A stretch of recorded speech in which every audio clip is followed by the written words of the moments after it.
Au cours des dernières semaines, Luis Enrique a été critiqué pour sa gestion du cas Kylian Mbappé.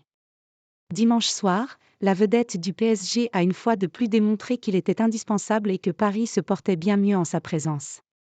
Régulièrement placé sur le banc des remplaçants au cours des dernières semaines, Kylian Mbappé a enchaîné 2 titularisations de suite face à Nice en Coupe de France puis contre Montpellier, ce dimanche soir en Ligue 1.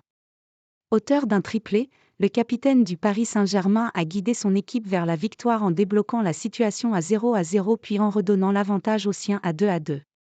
Sur l'antenne de RMC, Stéphane Guy a estimé que même face à une modeste équipe de Montpellier, le PSG ne pouvait pas se passer de Kylian Mbappé dans la mesure où les matchs récents ont prouvé que l'équipe de Luis Enrique n'avait aucune marge en l'absence de l'ancien monégasque. Dès lors, le coach espagnol serait bien inspiré d'aligner KM7 de manière systématique jusqu'à la fin de la saison aux yeux de l'ancien commentateur de Canal+. Ce que je retiens de ce match, c'est le triplé de Kylian Mbappé. Son premier but est juste phénoménal. Pied gauche côté opposé pour mettre l'équipe sur la voie du succès. Tous ces débats autour de Luis Enrique m'amusent car même face à Montpellier, heureusement qu'il y a Mbappé pour arranger l'affaire.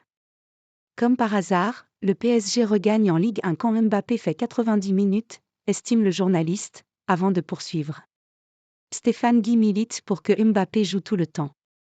Faire des débats sur son utilisation, c'est grotesque en fait.